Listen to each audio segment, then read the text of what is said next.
Hey everyone, welcome to my channel. Thank you so much for watching this video and for spending some minutes with me. Today I want to talk about Autopilot. I've been investing automatically with this app for about a year now, and I wanted to show you my results. So for those of you who don't know this app, basically it allows you to invest alongside world-class investors, right? So you don't have to do anything, you just follow what they do. And as you can see on their website, they have about 11,000 investors so far. And those investors have invested over $50 million. So that's about $5,000 per investor. And so what I've done is to summarize my numbers in this Excel page. And I'm going to go over this with you now. So basically, on the left-hand side, you can see the different trackers that I'm using at the moment. I have the Ackman, Citadel, Buffett, also this mix of politicians, Dalio, and Barry, right?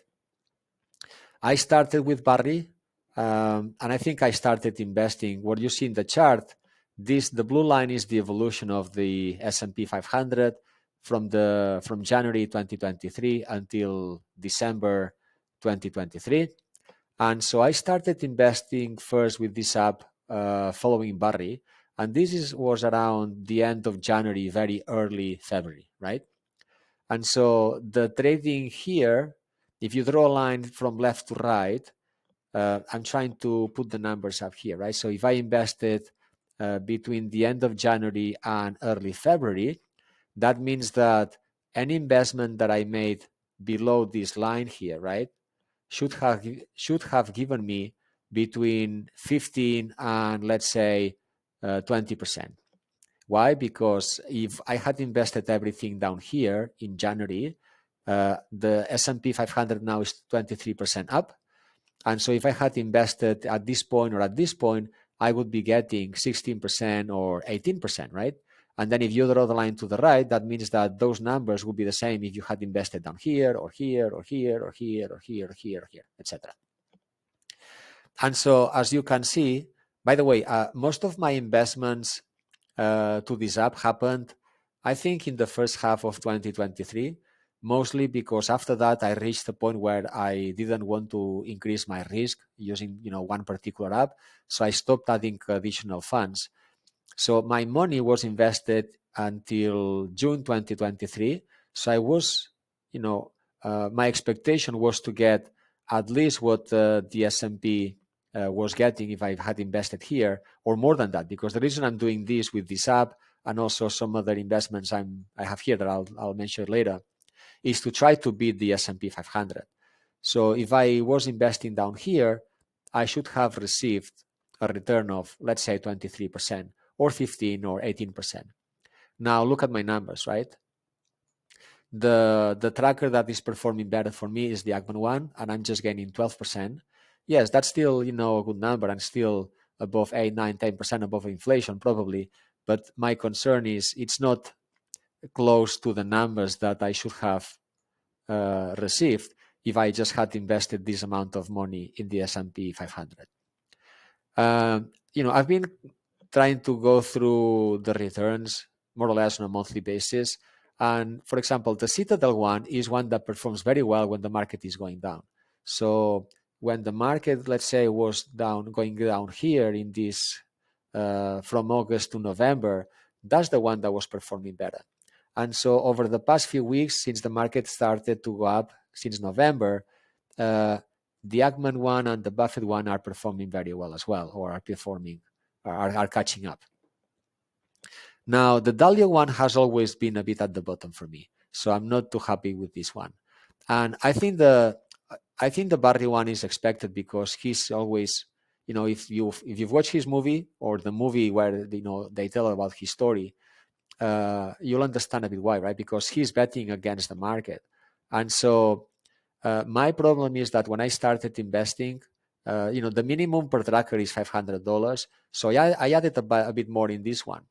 And so if I invested here, if I remember correctly, about the first week or month or so, this tracker was about 20% down because one of the bets that they made, wasn't performing as expected. So they had to exit.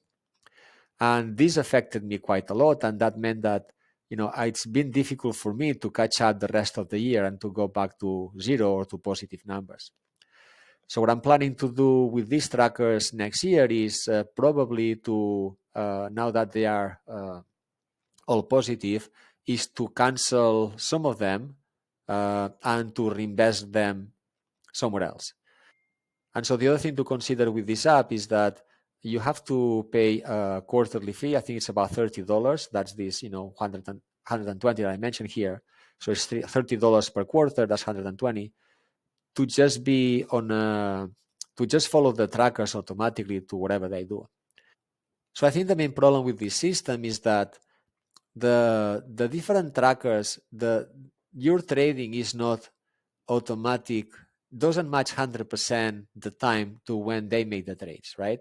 Meaning this company with the app needs to go through their documentation and make sure that they can automate that process and make those changes. But that takes about anything between 15 and 20, 30 days. So if you go into these particular trackers, they talk about this, which means that, I'll give you an example. Let's suppose that they make, let's suppose that Ackman makes some changes at the bottom here, end of November. You see how this is growing very quickly for about maybe a week or 10 days. Well, maybe you are not catching it because your trades won't happen until, the system makes the trades, which is 10, 15, 20 days later.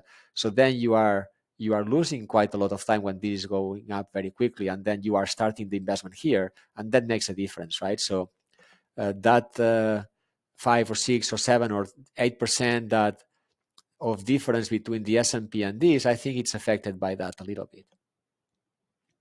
The same applies the other way around, right? Like if the market is going down and they make some changes, well, you are not exiting your positions quickly enough because they've not because they are not in the system yet. And I think that's affecting you when the market is going down quickly, like for example here or in some other instances, or right here in the case of my 20% for that tracker, right? Now, the second example, and before we go into this, so these green lines, they don't represent 100% when I invested in the market. The first two, yes, and I'm just trying to draw horizontal lines, right? So, for example, this one here is mid-June, so that would be probably this one here, meaning if you had invested here, you just would be getting about 7% return today, right?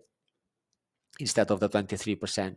That's also one of the critiques I have for this app and also for Robinhood, right? It's very easy to see the accumulated return, and obviously this is accounting that for the fact that you are making investments maybe along the way, and that's the overall return that you get. But it's very difficult for me now to go back, and see when, the exact time when I invested in these particular trackers. There is so much activity in, among all these trackers in terms of buy, sell, buy, sell, buy, sell, buy, sell, that is very difficult for me not to say, okay, yeah, I invested in the Buffett, like in the Citadel, maybe right here, so I can calculate the percentage of return very exactly for me. That's what I'm saying, that this area here, and that's what I'm trying to define this as a, 15%, if that makes sense. So the other strategy I'm following is investing directly into the top companies in the stock market by market cap. And as you can see here, I think I started doing this strategy probably around September. That's why I'm picking this number here. So this number in September, it's aligned with the June one, so which is up here, right? So that means that I'm not looking at the 23%. In this particular case, anything that I invested after June, right? From June to September, right? I think that's the bulk of it. Then I should be getting 7%. And as you can see, I'm getting more than the S&P. I'm getting 8%, 10, 10, 10, 13, and 19 in the case of Meta. Yes, if you had invested everything down here, then you could be back at this level here, right, which is Feb, and that would be the 15%. So if I had invested all these amounts here, in November, then I would just be expecting 15%.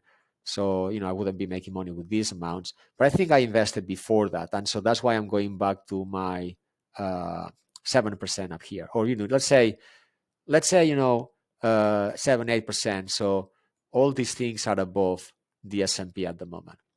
So as I said, my plan is to basically cancel some of these trackers and reinvest the money in the second method I'm using. And most likely I'll give it another quarter, probably see how it performs in the first quarter. So I have a bit more of data going into the new year and see how that performs. And if it doesn't perform as expected, I'll just cancel it and I'll move all the money back into my individual stocks. So I hope this helps. Thank you so much for watching. If you like the video and my type of feedback, please subscribe to the channel, like this video, and talk to you soon.